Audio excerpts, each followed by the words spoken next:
2, 1. Order. Order. Well, we welcome everybody to the second Environmental Audit Committee meeting. I'm very pleased to be joined by Professor Piers Forster, the Interim Chair of the Climate Change Committee, and Dr. James Richardson, who's previously the Acting Chief Executive, recently relieved of the Climate Change Committee. Very pleased also to have guesting with us today Bill Esterson, who's the Chair of the Energy Security and Net Zero Committee, and the other members of the Environmental Audit Committee.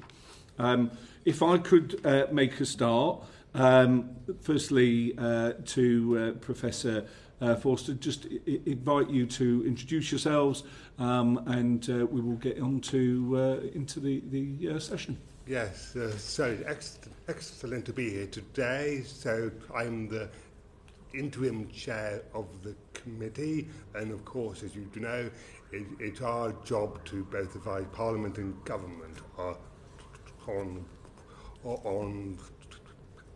how the government are doing. And in particular, we just advise on the NDC target, and we're about to advise government on the 7th carbon budget. Wonderful. And Dr. Richardson? And I'm James Richardson. I'm the Director of Analysis at the Climate Change Committee, and as you said, Chair, until a couple of weeks ago, I was the Acting Chief Executive. Fantastic. And obviously, as we're aware, the Professor Forster's been in the role of interim chair for really quite a long time. Can you just explain, Dr. Richardson, why it was so long, and any impacts that had having an interim chair for such a long period of time? So the appointment is made by the 4 governments of the UK, so the lead responsibility with the Department of Energy, Security and Net Zero of the UK government, but in agreement with the devolved nations. So it is their process, as it were, rather than ours. As I understand it, they have tried twice to get that process to conclude, but have not found a candidate that all 4 governments would agree to. So it is now back in their hands to find a candidate. Obviously, you have changed the personnel, that may make it easier to reach agreement. In terms of the impact on our work as an institution, I would say that, thanks to Piers for stepping up, we have been able to continue unaffected by this. I don't think Piers has been unaffected by it, having to do, 2 jobs. But for us as an institution, we're able to kind of continue working under this setup. And thankfully, the terms of the Act mean that, this doesn't affect our kind of decision making. But obviously, it would be great if, now that we have a new government, they can get on and hopefully find a candidate who is agreeable to all 4 nations. Yeah, I mean, do you think that sort of period of time, whilst accepting what you're saying, but it hasn't made a difference to what you're doing, has made a difference to how your work is perceived, or your ability to the way it is sort of you're able to operate? Do you think it's made a difference in that regard? How urgent do you think it is that government gets on with actually making a decision on this? So I would hope it hasn't impacted on our ability. We're still producing the statutory reports, making our advice, making our case, appearing in front of bodies such as this. And there's certainly no sense from the governments with whom we interact that, they feel any different in their relationship with us. But I think, it is a kind of a question of good governance. Yeah. The Act provides duties on the governments to appoint somebody to this, and it is their responsibility to be compliant with that. So we would certainly hope that is something that can be expedited. I appreciate the government has a lot on its plate, but it would be great to move that forward. Thank you. Now, the Prime Minister announced at COP29 earlier this month that UK's 2035 NDC would commit to reducing territorial emissions by 81% against the 1990 targets baseline, in line with the advice that your committee had provided.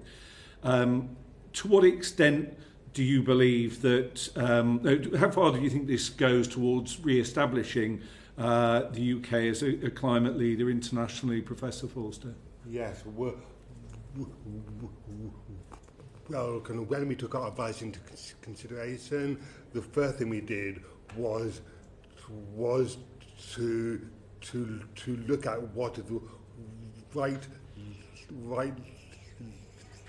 level of ambition to try to make a contribution to keeping temperatures to in that 1.5 degree target, and just as well as kind of re-evaluating where we are with the climate science, which is my own area of expertise. We did also very much look at the deliverability of that 81% target, and to do that effectively, we brought the analysis that we will publish at the end of February, the CB7 work, and that does re-evaluate where we have got to as a society and the current economic situation, but it also looks at where we have got to with the different technological options across the economy for decarbonising. But we did put a lot of work into it, and we'd be absolutely delighted to come back in February to talk to you about it in detail. But we put a lot of work into having a look at the economic implications and the implication on jobs and things as well. And we're quite confident that if we get this acceleration of delivery, it is a deliverable target, and we can do it in a way that is good for jobs and is cost effective as well. And to what extent, Dr. Richardson, will individual behavioural change be needed if the country was to actually achieve those targets that the Prime Minister set out? So within our analysis, and without kind of providing all the CB7 analysis that will come out in February, but in terms of the analysis that we have done prior to that, it's about 10% of the emissions reduction to 2035, the year for the NDC, comes from what we would think of as behaviour change. That's predominantly around diets, flying and modal shift in public transport, though there are smaller things in there. That's on our pathway. I think it is important to recognise that we provide advice on the level of carbon budgets and on the NDC. We set out, as it were, how we think that would be achieved and what our feasible, cost-effective pathway would be for that. But it is the government's decision as to how it seeks to achieve that. And of course, if the government wishes to do it with a different mix of policies, that is their choice to make. In terms of what you're setting out at this moment in time, in terms of those three key areas, if they followed the approach you were talking about, what do you think would be the key behavioural changes that people would notice if they followed the path that you are suggesting? So I think inevitably, of course, it varies a lot between different people. I mean, these are averages across the population, and one of the things that is important for us in the work we do is to recognise that different people have different abilities to respond to these things. And so, the Carbon Budget 6 analysis was based around the Citizens' Assembly that I believe this committee and other committees sponsored. We've also done a citizens' panel as part of the Carbon Budget 7 analysis. So, some people would go further and other people would go less far. In terms of kind of modal shift, we think the key thing there is basically provision of better public transport options so that people can choose different modes. I mean, it's something you see in this city because there is excellent public transport. A very high proportion of journeys are on public transport or people walking and cycling.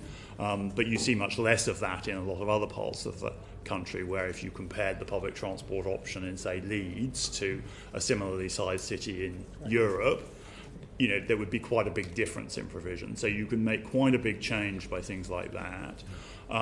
In terms of diet, we think about half of the change that you would need to get to by 2035 is just a continuation of the existing trends of people changing what they eat. And actually, if you took the trends from the last few years, just the last kind of 2 or 3 years, and rolled that forward, that rate would deliver all the change we need. But there may be a kind of cost of living effect in there that may not be a kind of trend.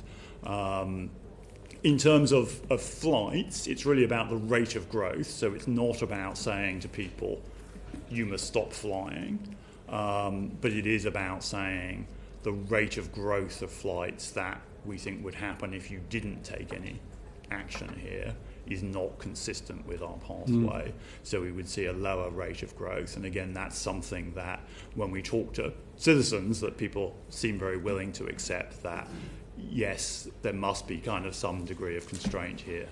I mean, that all sounds pretty benign. A lot of what we've been reading has suggested that to get, countries got to 50%, getting on to this next target is very ambitious. It's going to require substantial behavioural change.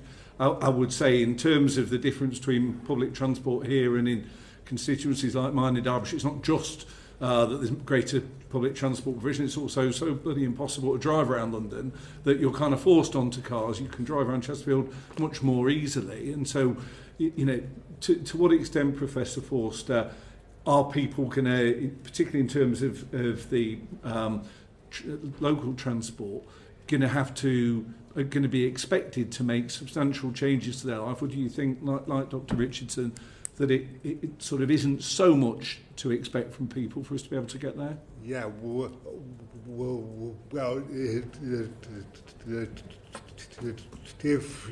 if you do look at our report, it is more about enabling our citizens to be able to make green choices. And I do think this is really why we encourage government to try and make just and fair policies to really make these choices affordable and easy. And I think particularly with the cost of living crisis we're in today, you do have to try and make it easy for consumers to do the right thing, basically. And this is why, if you look at the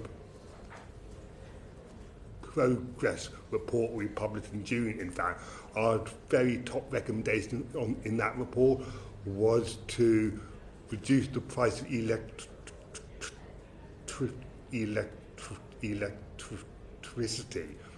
because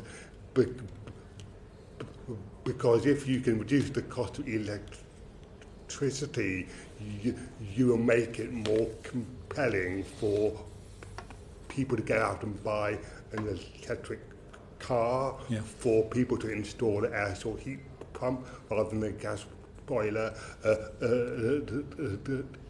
and also for our industries to make the necessary investment in electrification. So I think what we are encouraging government to do, and what we're doing a lot of with our carbon budget advice, we're trying to look at the way different policies affect different parts of society, and what we would like to see as a committee is some really effective communication from government to try and enable us all to make the right choices, really.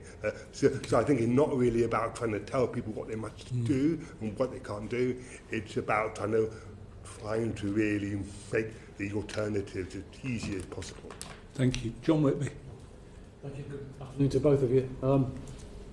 The 81% emission reduction from 1990 levels by 2035 is the equivalent of a 60% emission reduction from 2023 levels to be delivered in just 11 years. So I suppose the obvious question is this achievable given the difficulty the UK has already had in reducing emissions levels in key sectors such as transport, buildings and agriculture?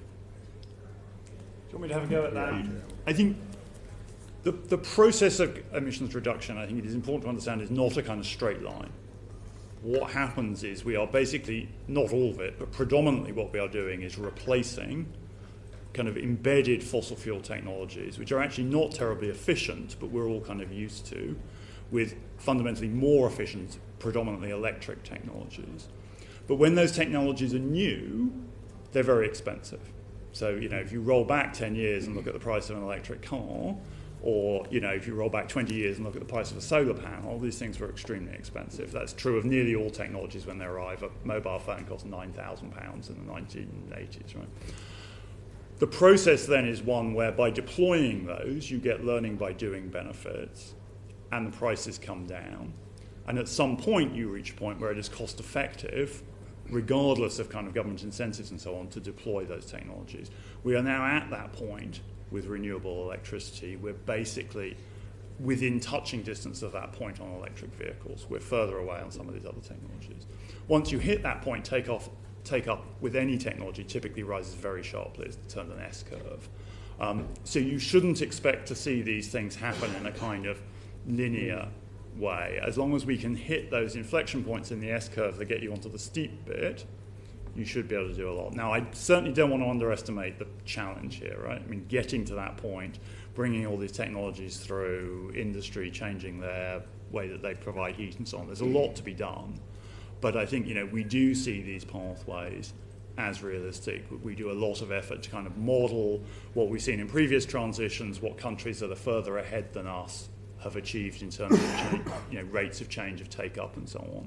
So it is underpinned as far as it is possible with our best evidence. So without transgressing on other questions, do you see some of those quick progress to be made in things like agriculture and buildings? So I think those are two more difficult sectors because we are not yet at that point where the new technologies are cost effective compared to the old technologies. So you do need more support from the government. I think particularly on buildings, the key thing is this point about the price of electricity. We've seen in a lot of similar countries to us, like the Netherlands and France, that if you get the combination of upfront support, which we do now have, and the price ratio of electricity to gas being such that it's cost effective to run a heat pump, then actually you do see really rapid take-up, and we are seeing that in a lot of other countries. But we haven't got that electricity-gas price ratio right yet, and so it's more difficult here. Okay. And can I just finally ask, what was the basis for the recommendation for the 81% emissions reduction? Why 81%? Decided that. Well, yes. So the first thing we have to look at our obligation as a country on the international stage, and under the Paris Agreement we have signed up to. So and that does basically tell us, because of our kind of historic contribution to climate change, we have got to be as ambitious as possible, kind of within the confines of what is deliverable in a cost-effective way. So that's the sort of benchmark we are working to. And we have to have one that does go through the existing legislated targets as well. So that 81% is perfectly consistent with the CB6 advice that was legislated by Boris Johnson's government. So that is what is set there. And that 81% benchmark is completely consistent with that. So we are not really asking the country to do anything different than it already kind of signed up to do. Okay, thank you. Thank you very much, John. Julia Buckley, please.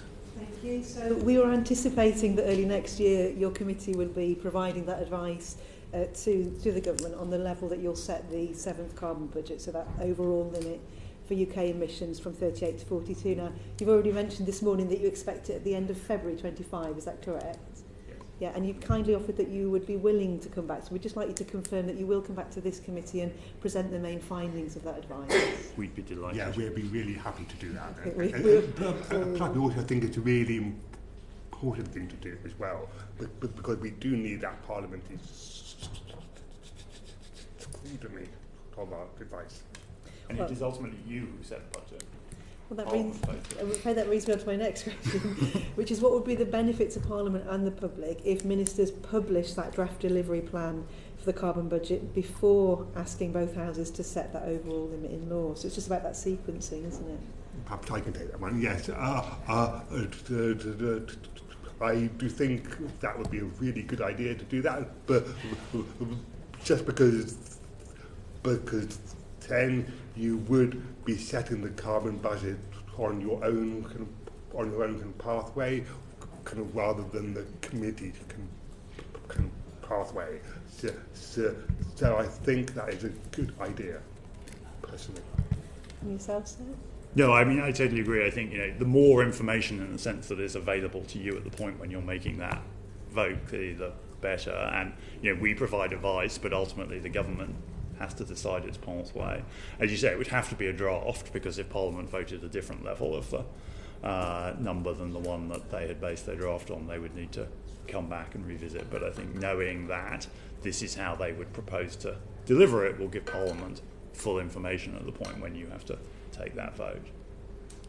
It's a lot of work for our colleagues in government, but I think it's part of the reason why we want to provide this early, is to allow that to take place.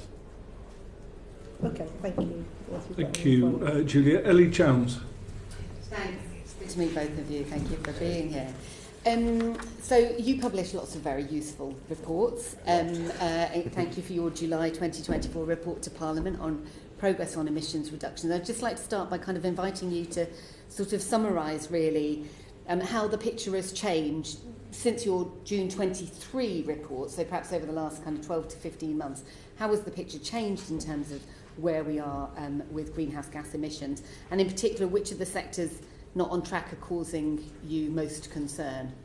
Do you want me to have a go? Yeah, you start, and perhaps I can come chip in and go. Yeah. So I think there is quite a lot of good news. It is important to remember. The UK has met all three of the first carbon budgets. That's new since the previous progress report, and we have halved our domestic emissions, so there has been a lot of progress. 2023 was also a good year for emissions reduction. If we continued at that rate, we would hit our targets. But we are concerned that some of the reasons for that good progress probably won't last. So part of it is almost certainly to do with the very high cost of gas at the moment, and that will have suppressed demand. And part of it is due to the interaction with the electricity market, that in 2022 the French nuclear fleet went offline.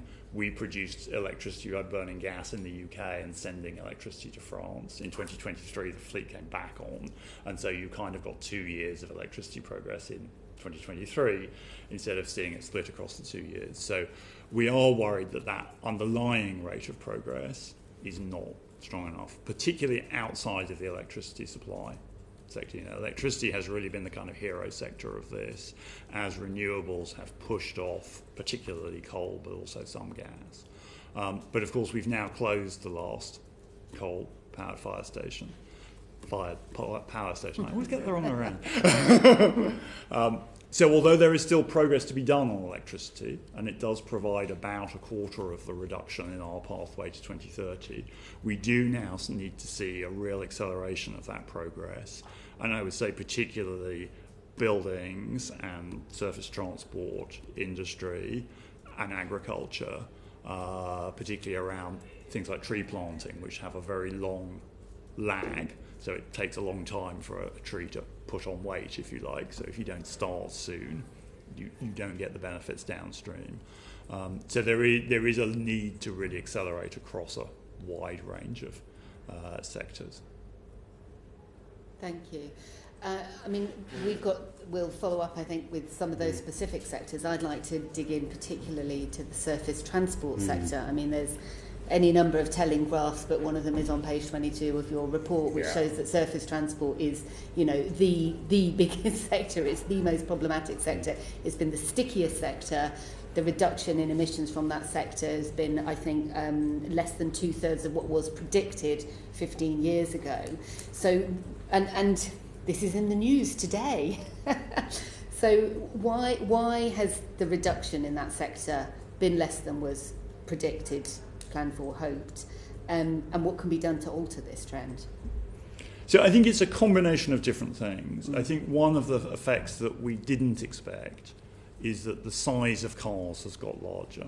So although petrol cars, diesel cars have become more fuel efficient for any given size of car, people have then started buying bigger cars, and that's undone a lot of the effect that we thought would happen, as it were, early in the transition about greater efficiency of the vehicle fleet. In a sense, we're now moving past that as a kind of main driver into electrification. And so the key issue now for us is the rate of take-up of electric vehicles. We are below where we had hoped to be, but some of that is that the overall vehicle market is smaller than we expected it to be. And that's almost certainly linked to the cost of living crisis and also some lingering effects from COVID, where obviously vehicle sales were very low for a period.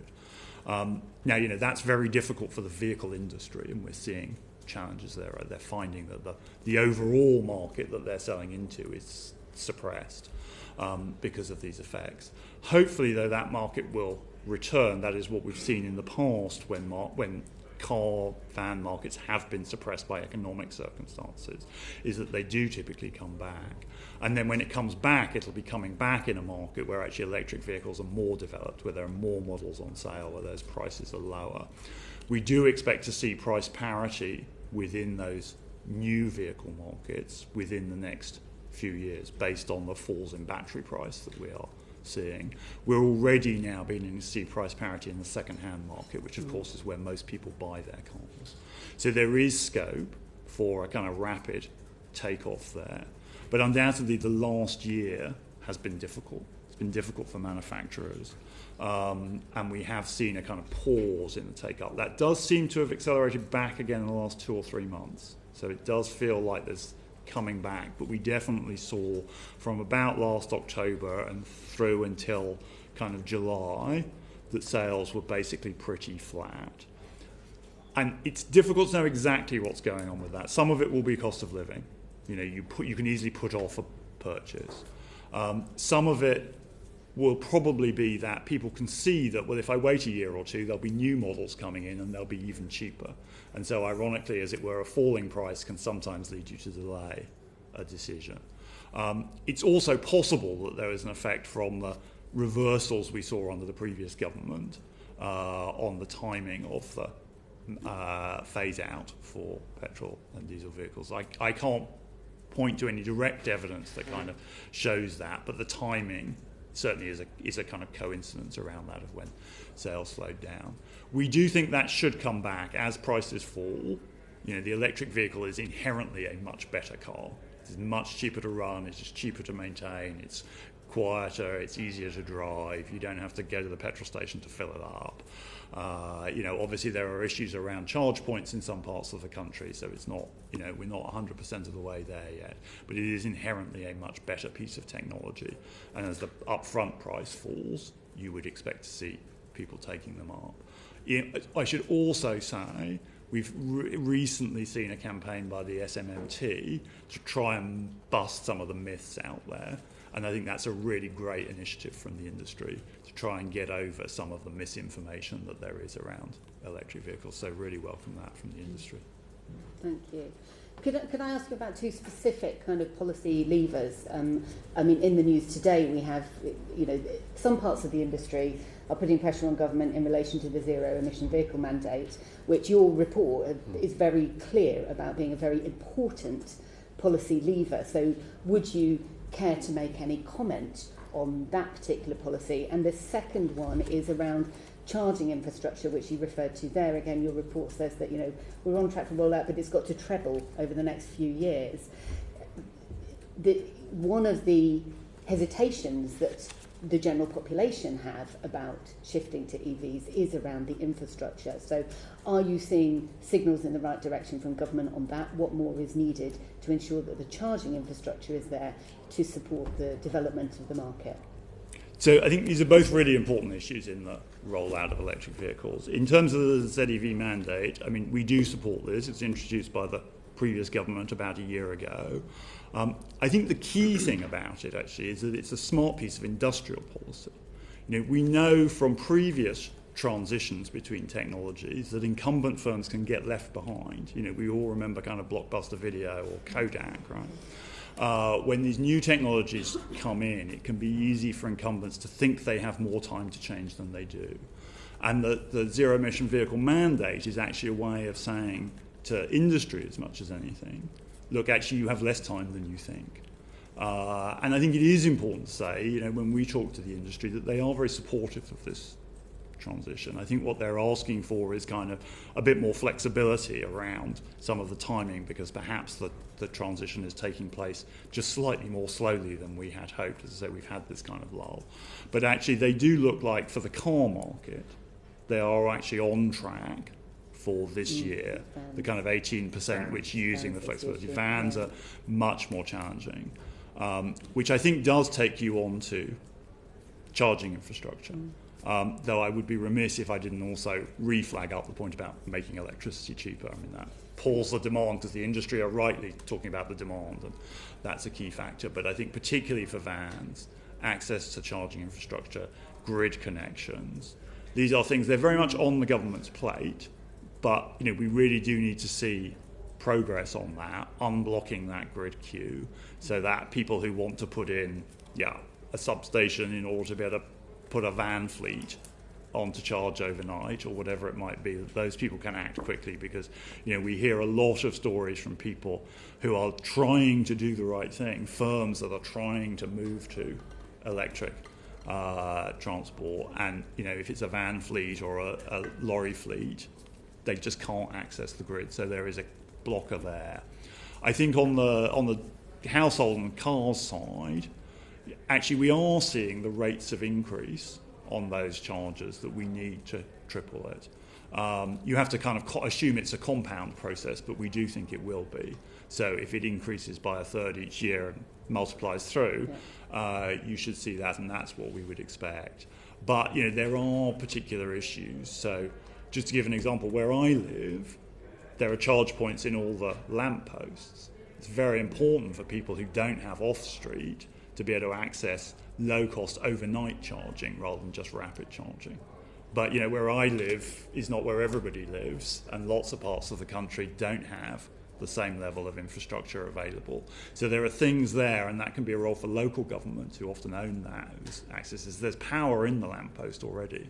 So it's a relatively easy thing to convert. And doing those kind of measures, which are relatively simple, can help give people confidence. Because if you don't have a driveway, and it's only about 30% of people, but if you don't have a driveway, you don't want to have to drive off to the expensive charger or try and find somewhere. You want it to be on the street where you would park anyway. So there are some quite straightforward things that could make quite a big difference there, and it'd be great to see those accelerations. Okay, just on that, you're suggesting that the infrastructure is broadly on target, but the amount of demand amongst the public needs to treble. I think many people listening to what you were just saying there would think that was quite a rosy picture in terms of, you don't have to go to a petrol, you don't have the inconvenience of going to a petrol station, you just have to find somewhere we can sit by the side of the road for half an hour. Clearly, public demand is still a significant issue, and it's going to get harder the lower you down the demographic groups you go. You know, if you're living in a terraced property without a drive, if you're living in a council flat, it's very, very difficult for you to access this. Do you not think that it gets harder with each? I appreciate what you've said about the technologies and prices, but some of the kind of issues with public demand, it feels to me like you're somewhat underestimating the barriers, and why much of the industry is who I absolutely agree are on board in terms of the target, in terms of the ambition, but are very worried about the stepping up of the target. We've obviously seen that in terms of vans with Vauxhall today. You know, do you not think you're underestimating the difficulties in terms of public demand? Sorry. Yeah, well, perhaps you've been answering fantastic, James, but I'll give a bit of time off now. So I think when we do our analysis, we really try and look at what is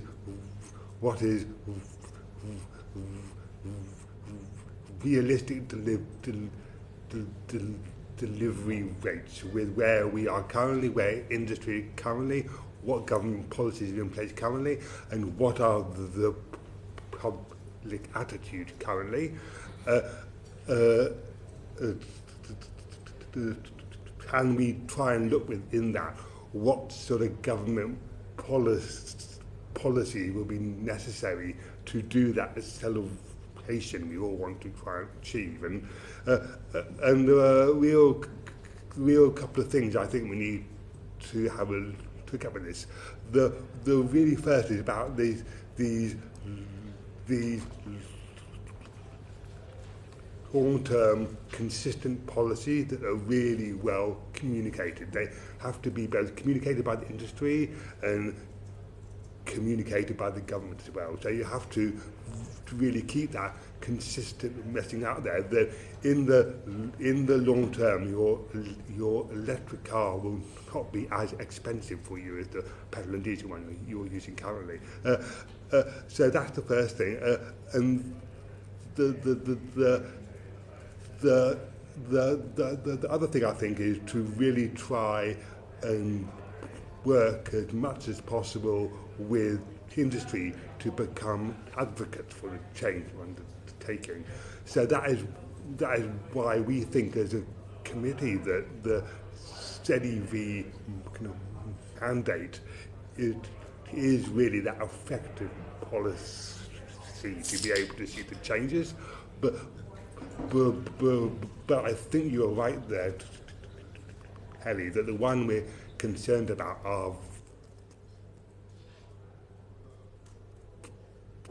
plans, and we're looking at particularly the SME type kind of businesses, and that is where I do think it would be good to have a look at what are the kind of support policy there to really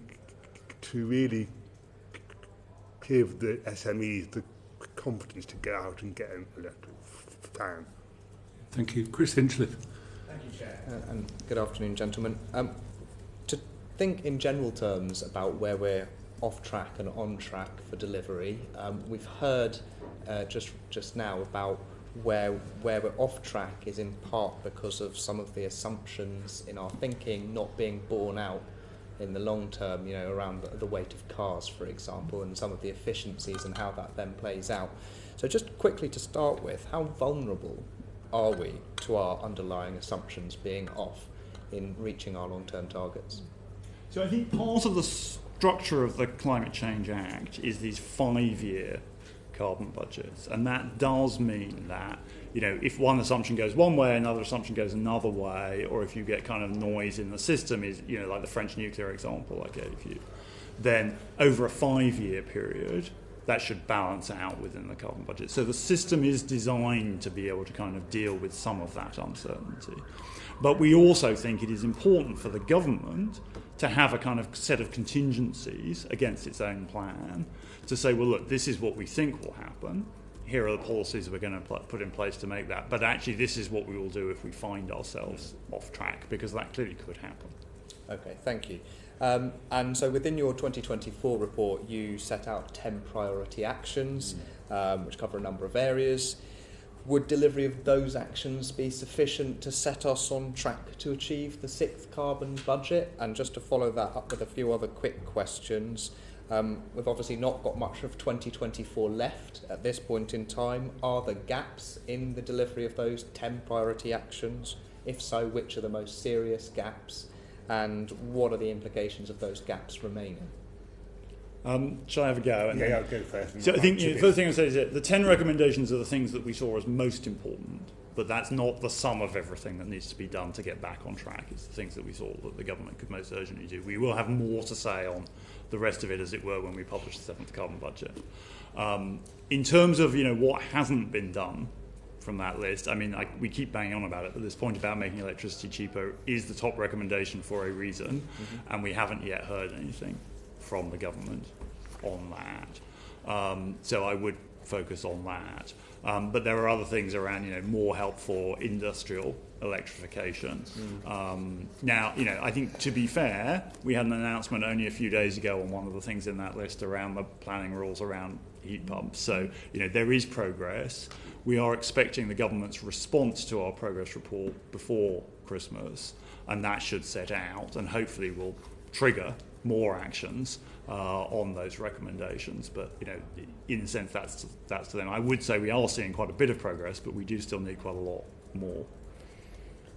Yeah, and perhaps to just come back to those 10 recommendations, those 10 recommendations were particularly designed to get that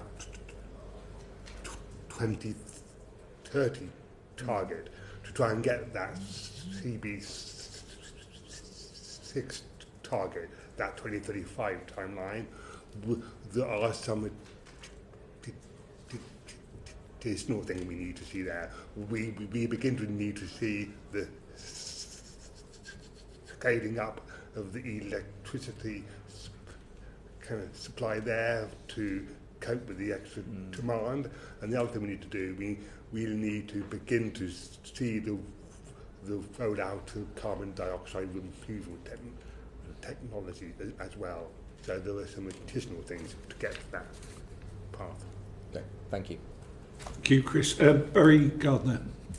Thank you. If I can just pick up on the electric vehicles for a bit. In your July report, you said that you highlighted the need to increase electric vehicle sales from 16.5% of new car sales in 23 to between 80 and 100%, and for vans from 5.9%, reinforcing what you just said about vans, to between 70 and 100% by 2030. And you say that the slowdown in growth in the UK coincided with the decision to delay the 2030 phase-out date taken by the previous Prime Minister. So what is your view about the potential impact of a further change in the ZEV regime, and how that might impact upon the clarity, the certainty? I think you spoke, Professor, about the consistency of policy that business needs in order to plan its production lines well in advance. Yeah, I do not think it's the job of our committee to comment on currently what is a very hot kind of political debate of the hour, and this is particularly the government policy as well. So it's not our policy; it's government policy. I was merely picking up on what you said in your report. Yeah, you're absolutely right. What we say in our report are these long-term, consistent policies are the best way to both give business confidence, but also give that consumer confidence that if they go out and buy an electric car, they aren't making a stupid purchase. So I think I'm just going to stop at that. I think we've both made the point. Yes, thanks very much. Look, Professor Forster, you founded the Priestley Centre for Climate Futures, and Wow. I know you don't claim to be Nostradamus, but your ability to project into the future the impact of climate change is what I want to turn to now. Because the title of this inquiry is Delivering the Government's Climate Targets. Those targets are not just in emissions reduction, though most of our questioning today has been about that. They're also for a country that is resilient to climate impacts, and that is adaptation rather than mitigation. So we're a signatory to the Sendai Framework on disaster risk reduction. Article 7 of the Paris Treaty establishes a global goal on adaptation to enhance our adaptive capacity, strengthen our resilience, reduce our vulnerability. So it's these goals I want to ask you about, because in March you published your independent assessment of the third National Adaptation Plan, which the previous government had produced in July of last year. So I'm going to ask you to set out for us the key findings that you made, what you think would be good recommendations for this committee to include to ensure that those targets, our adaptation targets, are going to be met. Well, okay, perhaps I can start with that. So I absolutely think it's good to talk about why we're asking the country to reduce its emissions, and that is because we want to kind of protect our own population and the rest of the world as well from the impacts of climate change. And I think with the very wet weather we're seeing today, that is an example. And I think we are beginning to get a bit of a kind of cognitive kind of dissonance between what we're asking people to do to kind of why we're kind of doing it. So I'd always like to make sure we understand kind of why we're asking our society to transition. It's to avoid Storm Bert. It's to avoid the flooding that we've just seen. And I think you're right. We don't often see that connection being made when people are asking us about, should we continue with this policy or should we backtrack? But you're absolutely right. But just because we are going to always have a lot of climate change to cope with, we have to adapt our society. And I just concentrate on one key piece of advice that we are going to be producing. So toward the end of next year, I can't remember when, James can tell me, we're going to be publishing a report on well-adapted UK. And that's precisely what you talk about, because we don't currently have really clear adaptation targets. You talk about adaptation targets, but I think the most important thing we can do there is actually try and define what a well-adapted UK would be like. You want to comment? Yeah, I think that is the kind of, if you said what was our top ask in that response on that, which I think, it'd probably be fair to say was not entirely complimentary on the now. Well, I think you said NAC3 lacks the pace and ambition to address the glowing climate risks which we're already experiencing in the UK. You talked about slow progress. It's damning. Yeah. It's absolutely damning. And I think what we would say is like the first thing we have to do as a country is work out, as it were, what is the level of adaptation that we are seeking to achieve? What are our kind of quantifiable goals? And then, what are the actions that sit behind that? And how are we going to measure it? Obviously, you then have to do those things, but you start by working out what it is that you are trying to achieve, how you are going to try and achieve it, and how you will measure progress. And that seems pretty basic, right? But we don't have those things in place. Well, let me start, because you were the chief economist at the National Infrastructure Commission.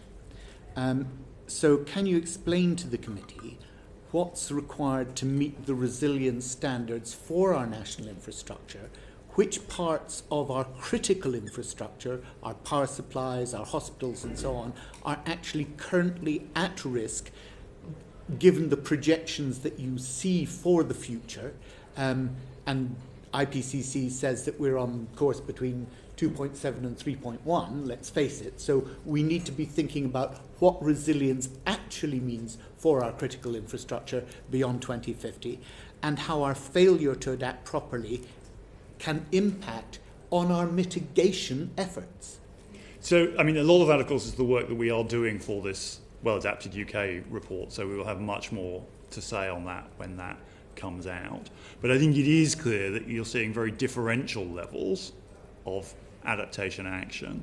So if I look at, say, drought, actually there has been quite a bit of action over the last few years, and I am going to claim some credit to the National Infrastructure Commission for its 2018 report on this. I think that has triggered a general recognition across government and the industry and the regulator on the level of action that is needed. So the kind of what needs to be done, both in terms of the quantified objective and the actual kind of measures underneath it. And although progress in building infrastructure in this country is glacial, there are things going on underneath that are beginning to see action on that. So I wouldn't say it's by any means a done deal, but it is, a more encouraging position. Whereas I think on something like, say, flood protection, the Environment Agency are out there and their equivalents in Scotland, Wales and Northern Ireland, building stuff. So I don't want to say nothing's going on. But actually, if you say, well, what is the level of flood protection that we are seeking to offer our citizens? There is no answer to that question. Well, I think the answer may be provided by my colleague there, Sarah Gibson, whose constituencies just felt the impacts of it. But, I take the point. Thank you very much, Chair. Thank you, Barry. Martin Rhodes. You made reference earlier in passing in regard to heat pumps. In terms of heat pump installation rates are assessed as being, I think, significantly off track. In your view, what are the main reasons for this? So I think top of the list is this point about the relative prices of electricity and gas. You've got to make it cost effective for a household to get one of these things. There's got to be a saving on bills. And that would be true if the true costs of electricity and gas were being reflected in the market prices. But at the moment we add these extra costs onto electricity that distort that. So that, I think, is is that sense in which there's a pull from the user because they can see the benefit of it, and in which you're just kind of lining up. You're saying, look, actually, if you do the right thing, you benefit from it. At the moment, you do the right thing, you may lose from it. It's not a very good message to people. And that long-term, consistent demand that Piers talked about a second ago is really, really important, because that also then helps people move into the industry and think, well, actually, it's worth me training for this, for example. But that, I think, is a second issue here, that there are relatively few people who are trained in installation, lots and lots of people who will install a boiler for you, relatively few who know how to install a heat pump. It's not that difficult, if you're a trained boiler installer, to do the cross-training. I mean, if you're starting from scratch as an apprentice, it's obviously a longer process. And we do see some companies that are now beginning to offer processes like apprentices. So there is action on it, but we're not seeing that pull through of enough people being with the skills. And then it's also, it can be quite difficult for a household. Now, thankfully, we've just seen this change on planning. It'll be interesting to see what effect that has. It comes in, I think, on the 1st of January. But, we have just been making it artificially difficult to install a heat pump, whereas you don't require any of that for a boiler. So there are challenges there. And I think it's one of those things where you've got to try and get all of these things right to make it easy and accessible for households.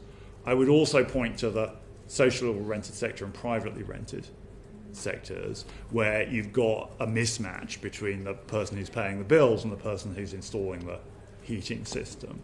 And so you've got to work with those sectors, but also potentially kind of regulate, or maybe in the case of the social housing sector, you may need to subsidise as well, because you don't want that getting passed through to bills onto people who are on low incomes. So that those sectors also move.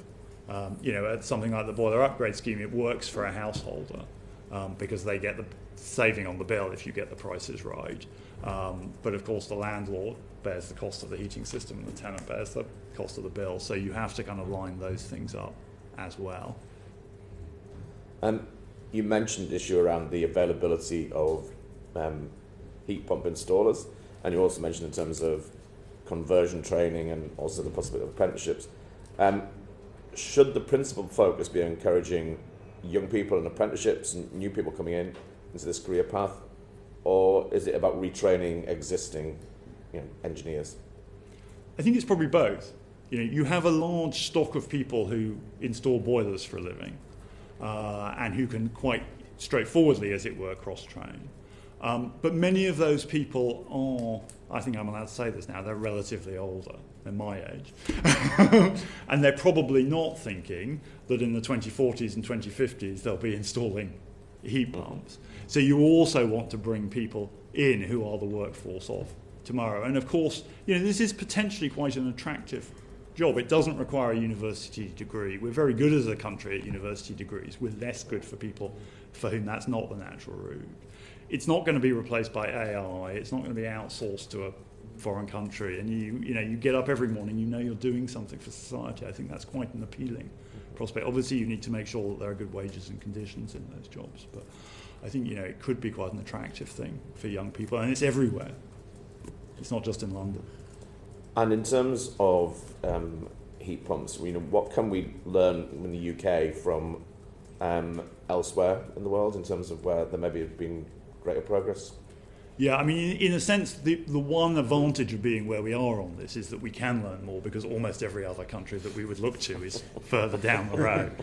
I mean, it does mainly point to the things that we've already talked about. If you look at the countries where you're seeing big takeoff in heat pump rates, it is mostly that combination of getting the financial incentives right for people, making it relatively hassle-free, and having a kind of clear, consistent narrative and plan from government so that it's worth people's while making that switch, it's worth people's while training into the industry, it's worth businesses' while setting up in it. And the Scandinavian countries, where of course it's famously not very hot in winter, are the furthest advanced. But actually we're seeing real change in places like the Netherlands, which is very similar in terms of its kind of use of gas and so on to the UK. So this can be done. We are optimistic based on that evidence, but only if the pieces are put in place. Thank you. Thank you, Martin. Bill Esterson. Thanks very much, Chair. Thanks for asking me to take part as the Chair of the Energy Security Net Zero Committee. We have our own inquiry we're following up on our previous committee's inquiry into home heating. We have a session next week, so this is very timely, thank you. You were just talking about other countries. Why are they doing so much better than us? Is it about confidence? Is it this point around better communication? Or is it just electricity prices being lower? I think it's the mix of these things. Yeah. I think, it is the electricity price thing. I think it would be the single biggest thing, but I wouldn't want to say, well, if you just set the price right, everything else magically falls in place. But, it is probably the thing that makes the most difference. If you look at, the chart of the kind of electricity to gas price ratio and the rate of heat pump take up, I mean, it's pretty much a straight line in the direction you'd expect. So it is a very important factor. But yeah, we do need to get these other things in place as well. Yeah, and perhaps what I would say to that is that we do have a very, very bad track record in the residential building sector in particular. There's chopping and changing different policies where they're introduced, then they're withdrawn, and then they're changed. So I don't think that inspires the same business or consumer confidence that we're seeing in other countries. Do you think, from what you've seen of this government's warm homes plan, that there's going to be a greater degree of certainty and that's going to make a difference? Touch wood. Yeah. It's early days. That's what we would. We will, and we come back in July and tell you that. I look forward to it. Thank you. And the previous government had a target of 600,000 heat pump installations a year. That we're doing about a tenth of it. Do you think that target is realistic, all things being equal? It's extremely challenging. Yeah. I think, if you've got all the right things in place and you saw growth rates that are towards the top of what we have seen in other countries, and recognising that some of that 600,000 is new builds, So if you prevent any new gas connections for any new properties that are built, which you ought to do, because it's madness to build a new house and connect it to the gas grid and then require the new... I think it would be a very sensible recommendation to make. Then, it is not impossible to hit that target, but I would not want to underestimate how challenging that is. Thanks very much. And I think in your report you talked about the supply chain, you talked about manufacturing. Again, how important is it that we have a strong domestic supply chain? So I think the manufacturing side of it would be the thing that I was least worried about within heat pumps, simply because there is a global market in heat pumps that is quite large. Now, if you want that manufacturing base here, obviously, again, the stable long-term policy creating demand that makes it worthwhile for somebody to set up a factory here. And you start to get into questions of industrial policy that are perhaps at the limits of our remit.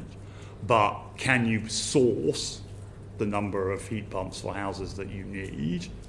I think that would be the thing I would be least worried about, because there are a lot of heat pumps around the world. Great. And then I think this will be my final question. You've talked a lot about how expensive electricity is. You talked just now about the extra costs of electricity. So if they don't go on the electricity bills, where should those extra costs go? So it's a choice for the government, but basically you can put it onto the gas bill, keeping the balance within the dual fuel bill, roughly where it is, or you can put it onto taxpayers. Obviously, the public finances are under strain, so we don't say that lightly. I think the government will need to decide on the balance between those things, and it may be that you want to have a bit of each. Partly because you do have it's a relatively small proportion, but there's about 15% of the population who aren't on gas. So, of course, they gain, and that's important because there's a lot of fuel-poor households in that group. But, then there's a cost of them gaining that has to sit somewhere. And you might want the Exchequer to pick up that part and then say, well, we'll equalise the impact on a dual fuel bill, but within that, you've changed the relative prices and therefore the incentives and what happens if people switch. So there are definitely choices for the government to make on that balance. I think the other thing I would say that you do want to try and do alongside this, there will be some households who have very high gas bills and relatively low electricity bills. That almost certainly means that they've got either very large houses, in which case maybe we're not super worried about them, they can afford it, but very leaky houses.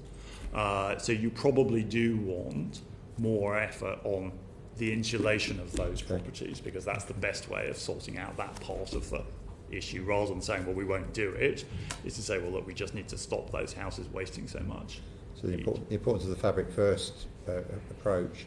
Of course, you've just advocated potentially putting extra. So I did say it was the last question. I wasn't telling the truth, of course. The importance of so if we move the levies off electric bills, but you also want us to get less gas. So that what happens there? Yeah. So if you rebalance them between gas and electric, then of course you shift the incentive for people to stick with gas and create a better incentive for them to move onto electric. But as it were, your day one dual fuel bill can still be the same, because you've taken a cost off one side of that bill and put it onto the other side.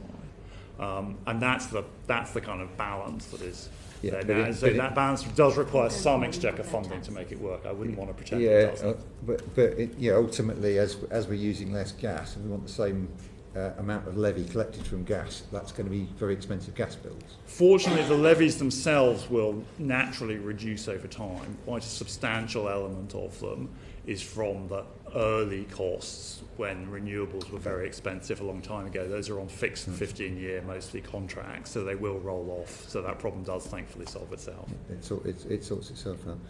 Okay. No, that's very helpful. Thank you. Thank you very much, Bill. Sarah Gibson. Thank you. I was going to move on to agriculture, and I'm sure that Toby's organised this very well, because he knows that if I talked about heat pumps and air tightness on buildings, you'd never get me out of here. So probably a sensible thing. But I think this is quite important, because we are seeing these drops in terms of our energy use, because the decarbonisation of the grid is going better, but in fact agriculture and land emissions seem to have been very slow to reduce. And we're interested to know what the biggest limiting factors are in your views. You know, in your report back in 2024 notes that there's a lack of policies that tackle emissions specifically in agriculture and land use. And why do you think this is the case, and what should we be looking at? Well, because I have to declare interest. I'm actually a partner in a family farm as well. So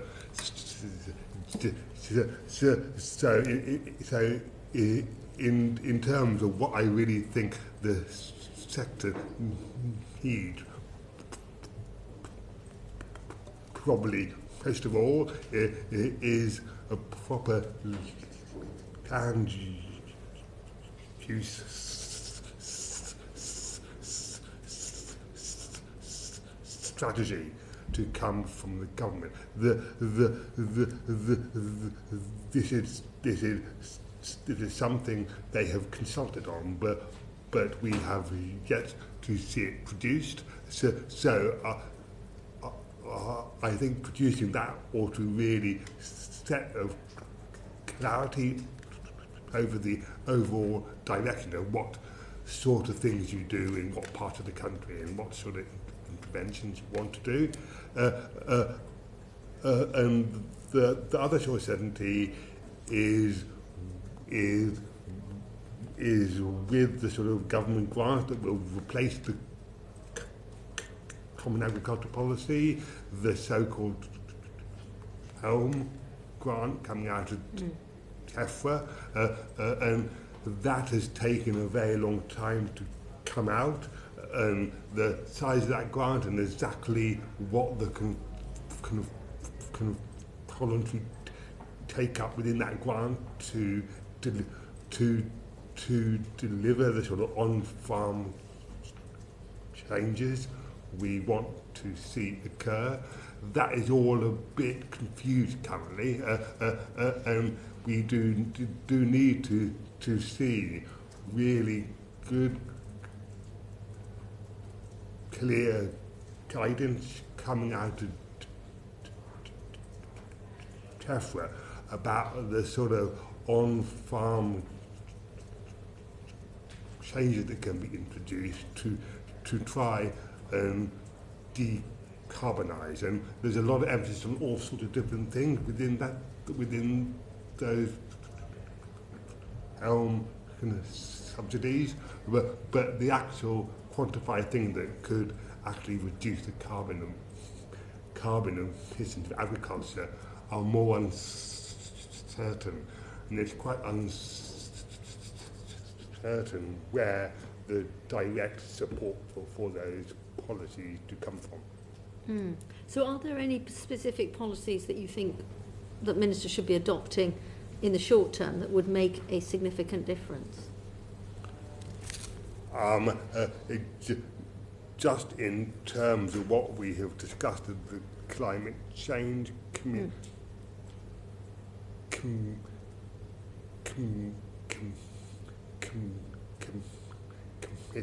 what we are keen to see in the short term are policies for woodland creation and peatland restoration. They're particularly important ones to do early, but because as James talked about, trees take a long time to draw down carbon, so if we want them to affect our net zero 2050 target, those sort of tree planting does have to happen early. And quite a lot of the other sort of policies, I think, are really to try to bring in the helm grants and things as early as possible, and to give our kind of farming community the right financial incentives to be able to change. I mean, it is a very subsidised industry. So what we do say to government, it ought to be able to use those subsidies to affect the right sort of changes. Yeah, that makes perfect sense. Which just kind of brings me on to a slightly more specific area, which is... Just before you move on, Sarah, I'll come back to you in a moment. I'll just bring Barry in on this issue and then I'll come on to you again. Just interested in what you were saying about the tree planting being so important. Because we often talk about the right tree in the right place. Yeah. But you were specifically talking about the time it takes for those trees to sequester carbon. Yeah. So we can look at this from a biodiversity point of view, in which case we might go for mixed deciduous, traditional oak, elm, beech, and so on. But if you're looking at fast growth and sequestration of carbon, you might be looking at dreadful Sitka spruce. How do you balance those two things? That is a very good point you brought up, because that is where our committee had changed our advice. So if you do look at our older reports, we talked about trying to grow your carbon as fast as possible, but that is our advice really had changed with that. So we're far more about trying to make sure we do plant the right trees in the right sort of place and that. And the good thing about that, these very high quality, very climate resilient, biodiverse woodlands can still sequester exactly the same amount of carbon as your standard conifers, but they just take more time to do it. So that is exactly why our recommendation is to put those trees in the ground as early as possible, because then it gives them the time to eventually sequester exactly the same amount of carbon. Yeah. So the right tree in the right place at the right time. Yeah. Okay. I'll bring Cameron Thomas in and then we'll go back to Sarah to finish.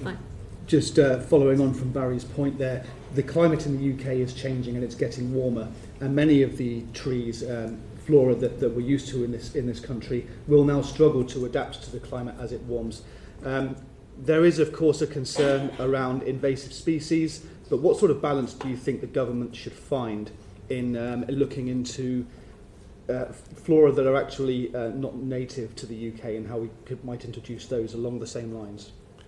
That is a bit kind of beyond our expertise as a committee, but I know we're also trustee of a kind of charity that does this, and we work in partnership with all organisations like the Woodland Trust and Capital England that do exactly take those things into consideration. So you don't put exactly the same trees in you would do today. You think about exactly what's the climatic conditions there could be in 20, 30 years' time.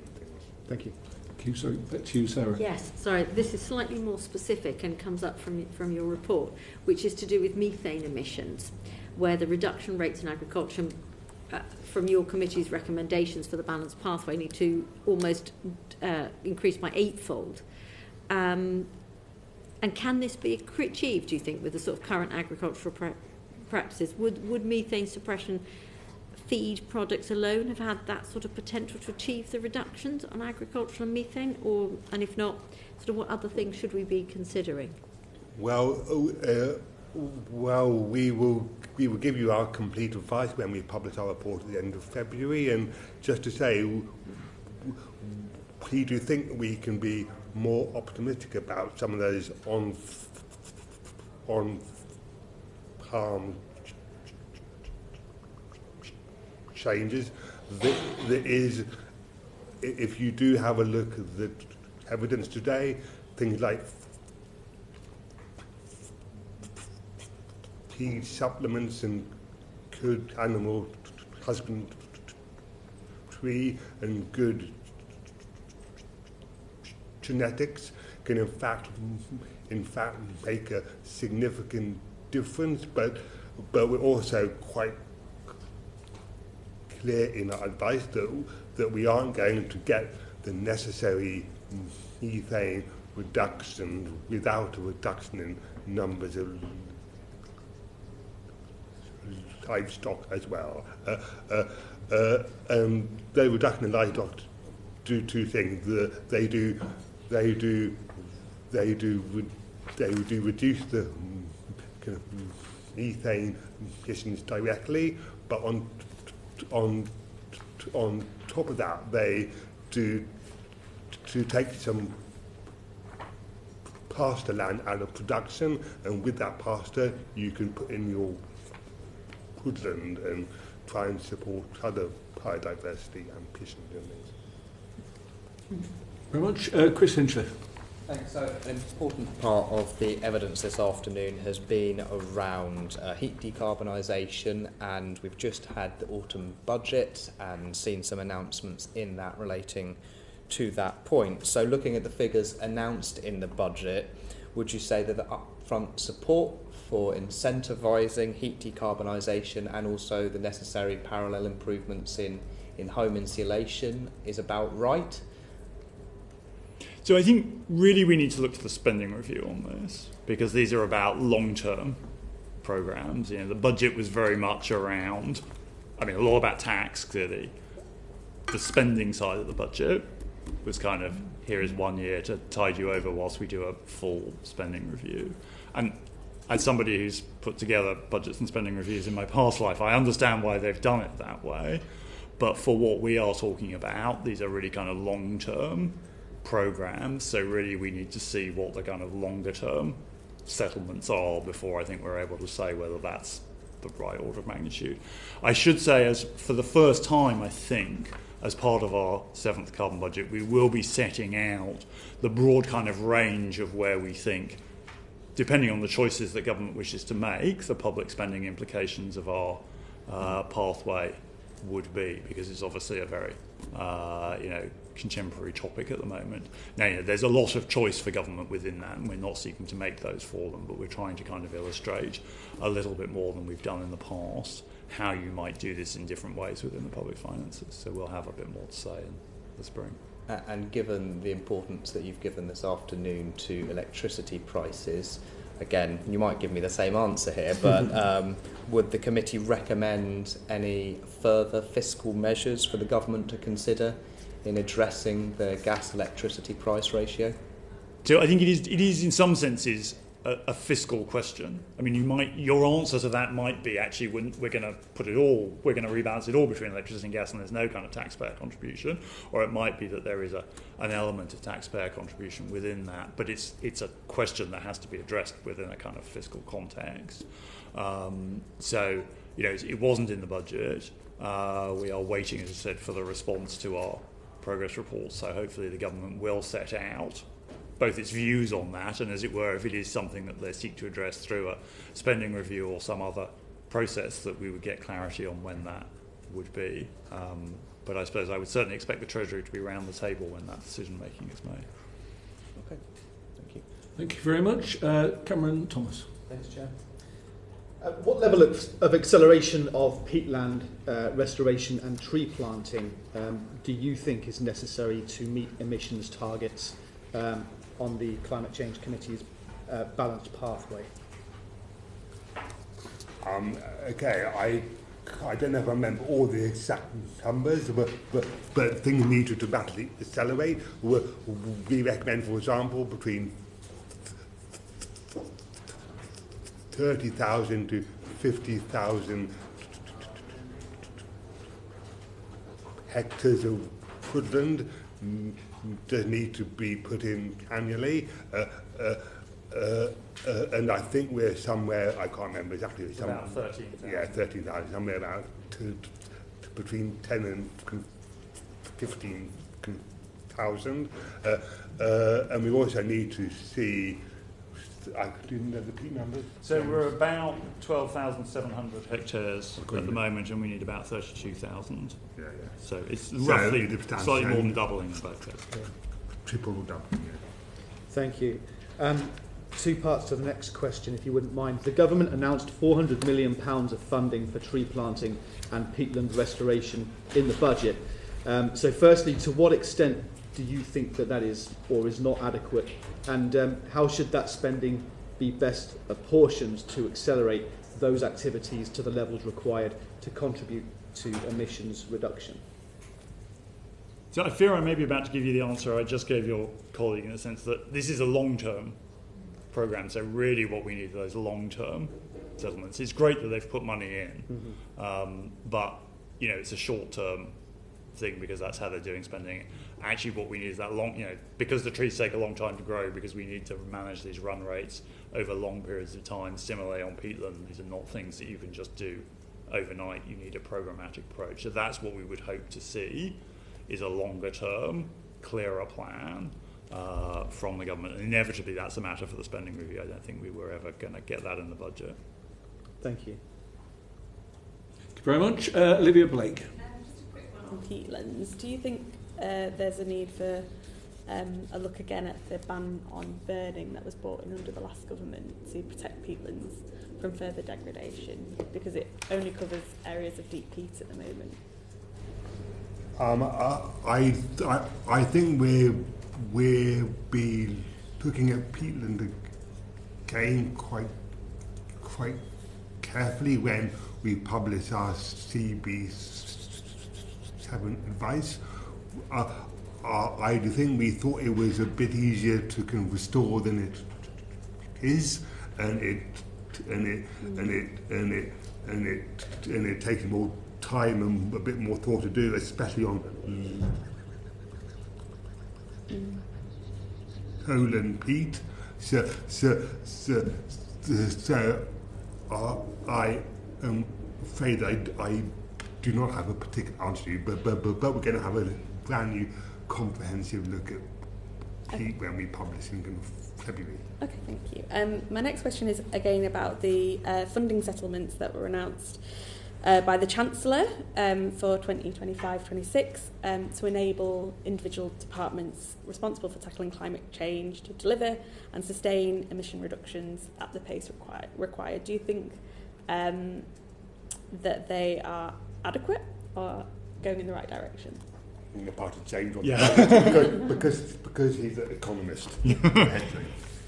I mean, as I said before, I think what really matters will be the long-term programs. It was encouraging within the budget to see that change in the overall capital envelope. That hasn't been allocated yet, and obviously there's many competing demands on that. But I think seeing that, essentially a restoration of the plan that we had a few years ago, actually, on the capital budget that would, stop it falling. That's really important because this is an investment program first and foremost. So it's largely capital spending that matters, both private and public. So there's certainly a much more plausible envelope there for the kinds of things that we think need to be done. But I do appreciate there are many pressures on that, and we'll have to see what the kind of settlements come out in the spending review, but it's clearly a step in the right direction. Under the last spending review, the Treasury were quite keen to see joint kind of applications to it. Do you think that would be of benefit in trying to reduce targets across government, meet targets across government, sorry? I would certainly hope that between the departments that have responsibility here and also within the Treasury, that the spend on net zero and also the spend on climate adaptation are brought together. And that part of that process is saying, here is the total, does that line up with what we think we need to do to meet the government's targets? Does that line up with what we're trying to achieve adaptation, rather than it purely being looked at department by department? I mean, the way the process works, they will end up with a departmental lens on it, but hopefully they're also capable of bringing that together in a joined up way. So I certainly hope that that's part of how they're doing it. Okay, moving back to transport, just to focus on aviation, which is a big area for you, and to what extent is the UK relying on the net reduction in international aviation emissions to deliver its targets at the moment? Perhaps I'll pick that up. So we have for a very long time recommended as a committee that both international aviation and shipping is included within our carbon budgets. The government has said that they will include it within the sixth carbon budget, but that is we are still in fact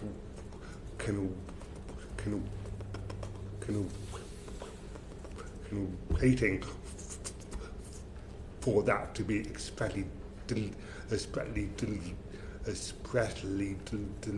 delivered in kind of legislation. So, and that is a very important thing to do, because we have to get our country onto the right way to hit that net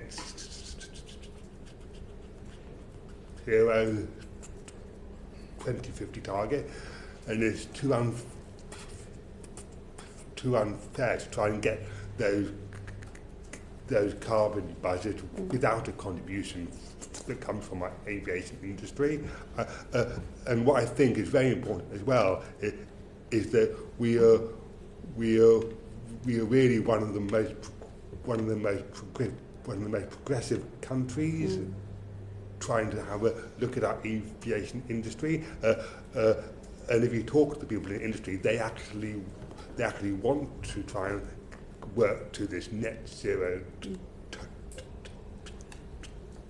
target, just because they think they can influence the international negotiations. So I think by really incorporating with it in our carbon budgets, you do encourage the industry to really think about these innovative technologies and to really make the necessary investments as well. So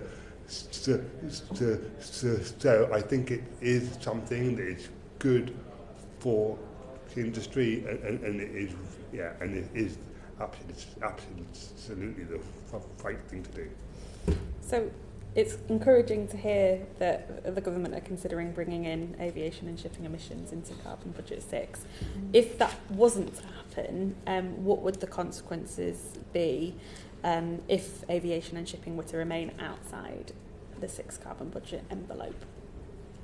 Well, yeah, it's what I really did say before. The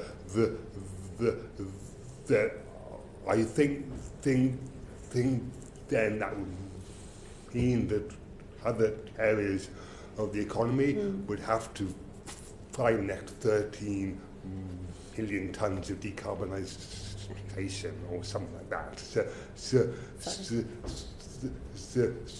you have to get that coming from the aviation industry, really. Great, that's really useful. I was looking for that number, so thank you for that. I think that's all, Chair. Thank you very much. Let's bring Chris Hinchliffe in. Yeah, thank you, Chair. So, to return to recent announcements, could I tempt you to comment on the coherence of budget measures relating to the decarbonisation of transport, and could I ask whether there's any measures that you would feel that the government, you'd like to see us recommending to the government when it comes to fiscal measures and the decarbonisation of transport? So I think it is, we did see an increase in vehicle duty for petrol and diesel cars. That clearly helps with the incentives. It helps with this demand point that the industry understandably have been pointing to. I'm sure they would have preferred subsidies to taxes because they care about overall demand as well as demand for electric vehicles, but it does shift the demand there. The government made decisions around fuel duty. But what our focus has been, if you like, on the other side of that, of saying, well, look, actually, if we rebalance these electricity prices, the cost of running your electric vehicle, sorry, I know I've mentioned this about 30 times now, but it affects the cost of running the electric vehicle as well as the heat pump, as well as industries. It's why it's so important to us, actually, because it operates across so much of the emissions landscape. And there's always a choice in fiscal things about which way you use your instruments, but what matters for the consumer is, am I better off or not? And you can achieve that in more than one way. It wouldn't be for us to tell the government which way to achieve it, but it certainly makes the case for the electricity side of things.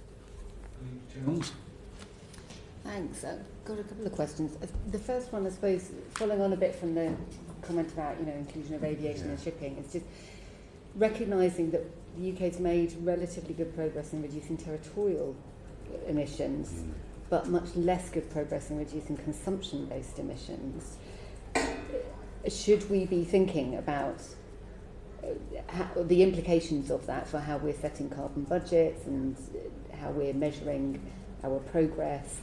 And just wondering, as kind of technology improves and we're moving towards carbon border adjustment mechanisms and things like this, being able to recognise consumption-based emissions more easily, although recognising your report says there's quite a lot of flexibility in the figures. Can you just comment really on the importance of recognising the difference between consumption-based and territorial emissions, and how we should take account of that better in policy?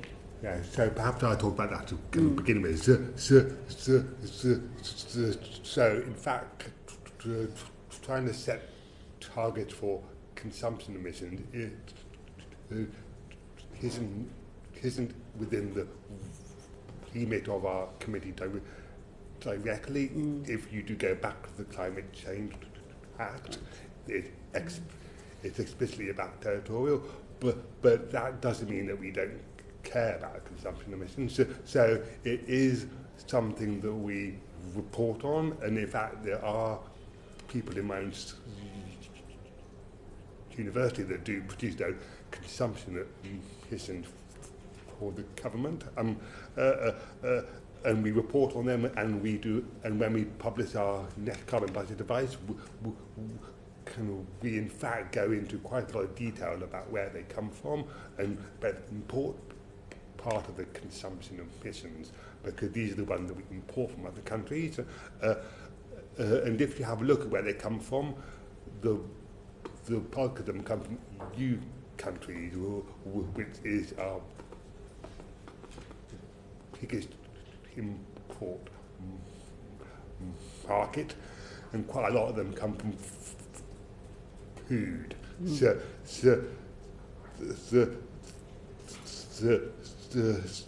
in fact, if you have a look at the trajectory, we in fact think, because our EU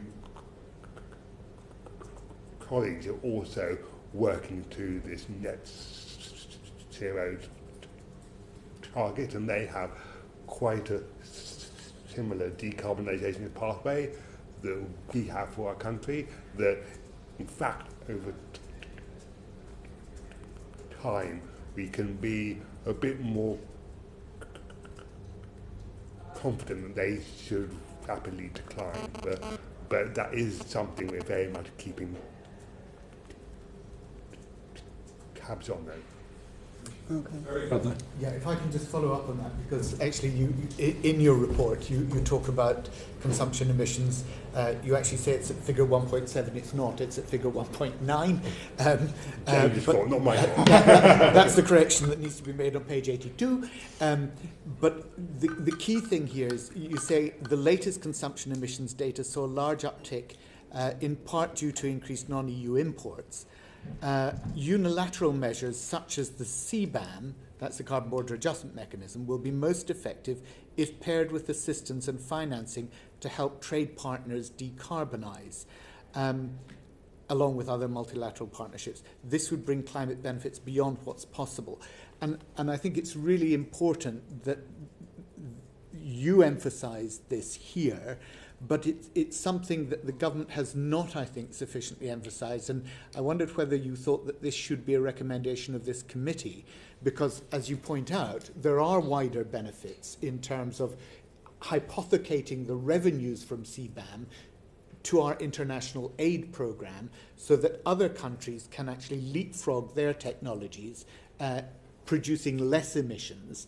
And without that, the CBAM can actually just become a trade barrier that other countries see as another climate injustice by the global north on the global south? Perhaps I'm certainly not going to the details of what are the best policies for international trade, because it's outside of my job, and I'm also not an expert. But just in terms of that,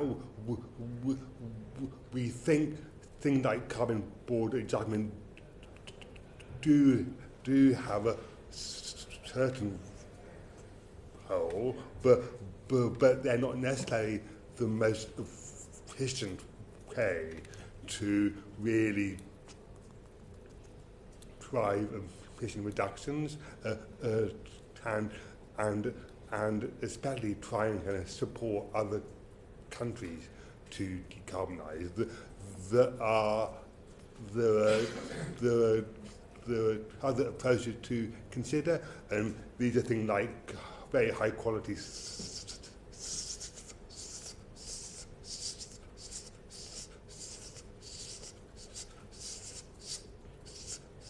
standards. I'm sorry, I couldn't say that, never mind. Very high quality standards that can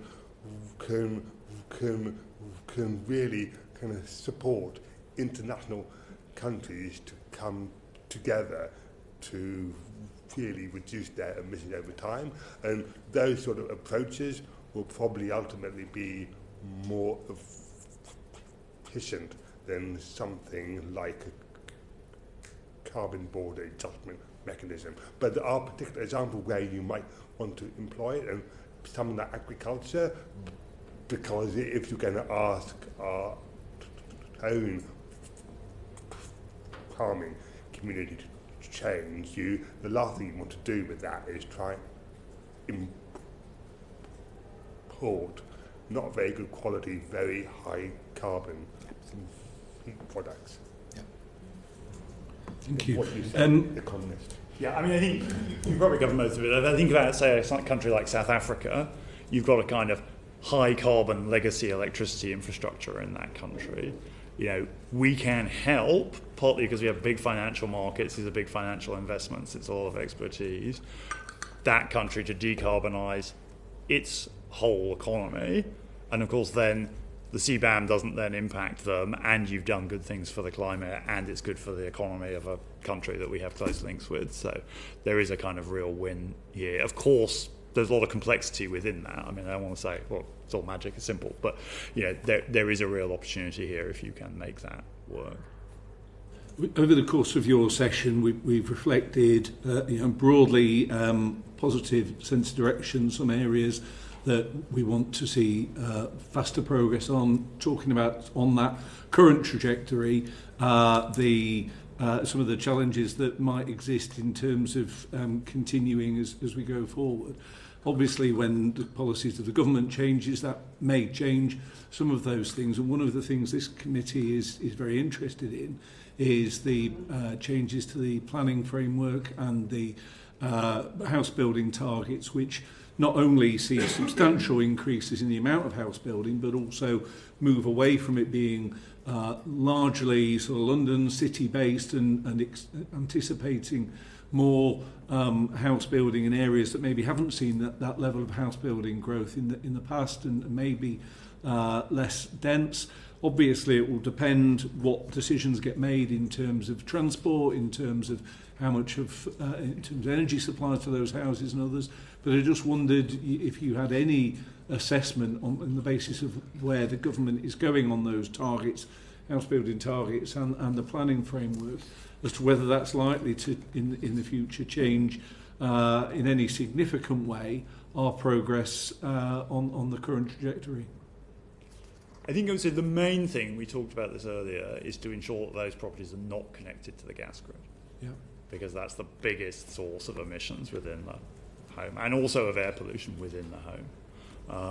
So if we can get that right, then That is the most important thing. We haven't specifically looked at a lot of the details, and some of that kind of gets beyond our remit. But we do assume in our modelling of the building sector, we do assume house building targets, but we don't have a kind of micro geographic capacity to kind of look at that.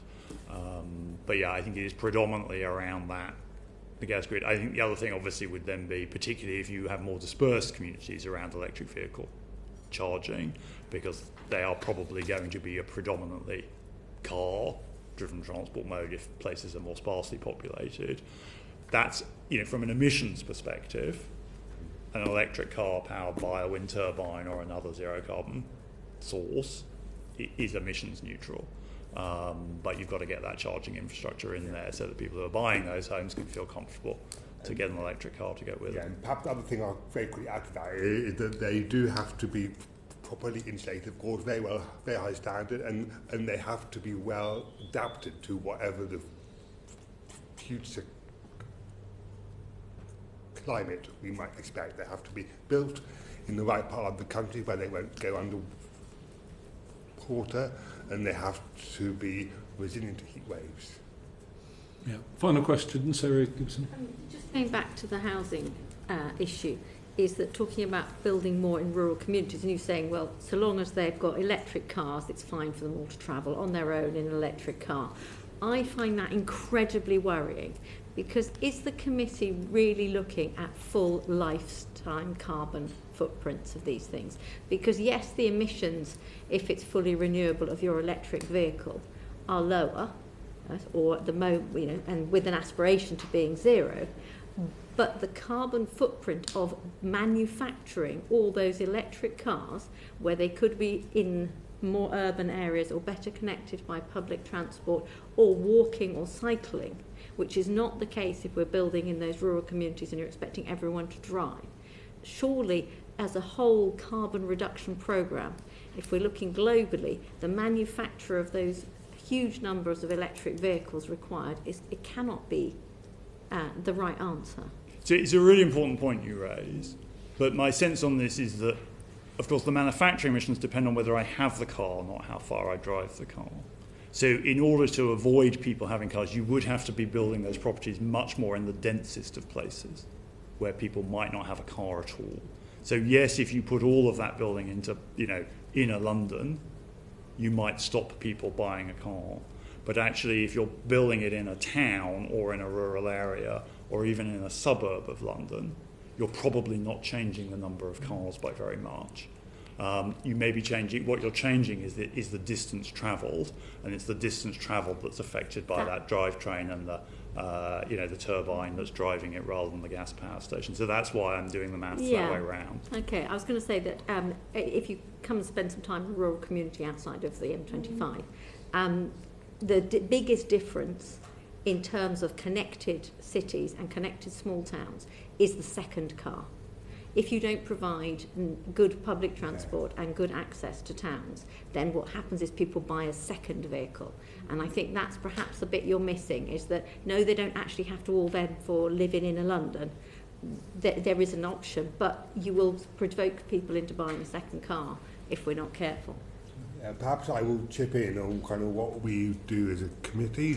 So we absolutely do